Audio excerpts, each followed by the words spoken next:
I just burped just now. That's okay. Did the mic pick it up? I don't think so. Today we drink coffee and chat with R&B soul songstress Aphrose. Apart from writing her own infectious songs of empowerment, she's also worked with artists like Daniel Caesar, Ray Maida from Our Lady Peace, and Chantal Kreviazuk. Her latest release is an uplifting track called Invincible, and I wanted to know how she continues to stay positive despite the challenges she's faced as an artist of color, and how she stays balanced in the fast-paced music industry. It's been a struggle because I'm also very racially ambiguous as well. So people can't really box me into any one sort of thing. And I grew up feeling like that. My parents are from Trinidad. I can trace my roots back by maybe 2 generations, and I know that on my mom's side, my great grandparents were from India. On my dad's side, I have no idea. I want to do one of those tests. And so for me, I don't even know what I am. And so when you have a society that's just what are you?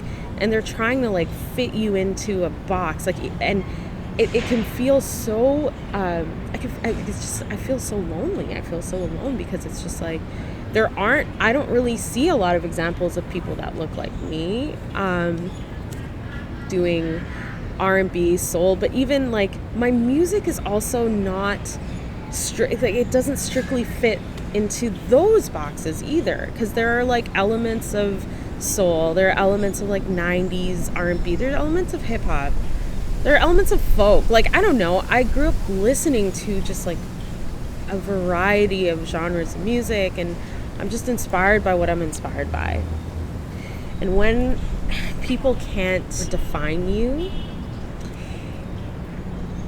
it confuses them, and they can just lose interest because they just you're not fitting neatly into what they want, and that has been a struggle for me as a woman of color. I think from a marketing standpoint as well, there's a reluctance to maybe take me on as a client because they don't really necessarily know how to market me. It's a very safe industry. There's not a lot of risk taking, and that's very true for North American music, I find, the States as well as here in Canada, even more so. It's just this is the thing that works. Let's find other people that fit that. Oh, you're really cool. I just don't know how we'd make that work. And they give up on you. So it has nothing to do a lot of the times with the talent, with the music, with the art that's being created, and it's so discouraging. Being an artist and having to be on all the time. Living in the social media frenzy world that we live in. Mm-hmm. As an artist, I think in the past, you could have gotten away with creating your craft, recording it, promoting it, touring it, selling it, selling your music in stores, in the form of a CD. I know that's antique now. There seemed to be more of a reverence for the artistic process, but now, because of the dawn of social media, streaming, and how easy it is to access music that artists will spend months, years making, crafting, to just be consumed within a few minutes, passed over, skipped over, that is something I really, really struggle with as an artist. That's something that I don't really know how to find like what the common ground is. Like I don't really know how to keep my sanity when it comes to all the work that I put into crafting something, all the time it takes to do it, all the money it takes to do it, and then putting it up on a medium such as Spotify or whatever the streaming service may be, to be consumed for free. And there's no real sort of value I find anymore when it comes to music and how people consume it. And that is something that has been the biggest challenge for me. Not that it's like taking me away from doing it, it just like makes it hard for me to find creative ways to reach the people I need to reach. Because I know they're there, they exist, and they care about me, they care about what I have to say, they care about my songs, my music. But it's just, it gets consumed so easily, so fast, and then you're on to the next thing.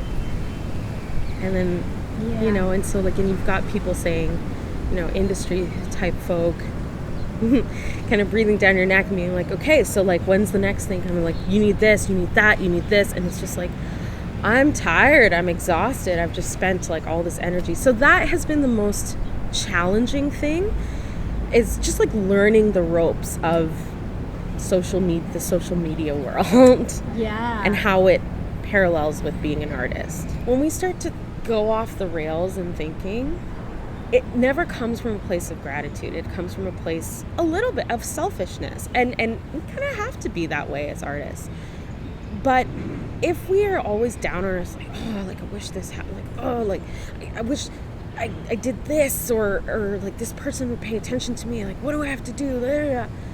It's coming from a state of ego, like that sense of like me, I deserve this. And of course we deserve to be happy, we deserve success, but flipping it around and thinking about it as thank you, God, universe, for the ability to even use my voice to reach people, to create, to manifest my dreams into reality. Like, whoa, that is automatically, you can shift your focus from a place of like ego to a place of gratitude. And that's like, that is what that meditation does, you know? And that's how I'm able to get back to where I need to be.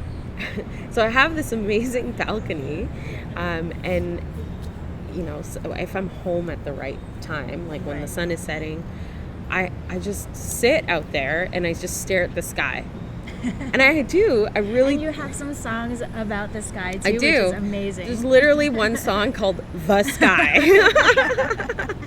And they're like, some of my friends laugh at me. They're like, okay, you need to like... But there's something about looking at the sky that is so calming and so moving. And it's like, you know, the clouds, like they move slowly, but they move with such purpose. And it just helps me to think like, you know what? I don't have to move at this breakneck speed all the time.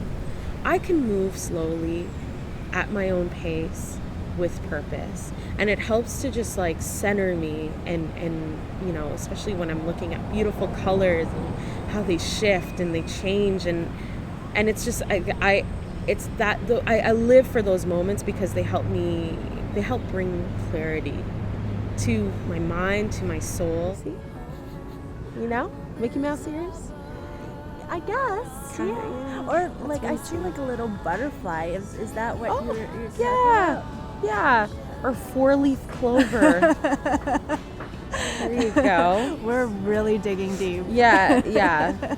These clouds are Love just... it. They're not working with us They're not today. cooperating with us today. The first duty is to sacrifice to the gods and pray them to grant you the thoughts, words, and deeds likely to render your command most pleasing to the gods, and to bring yourself, your friends, and your city the fullest measure of affection, glory, and advantage. There's a lot of parallels in these two flags. Indeed.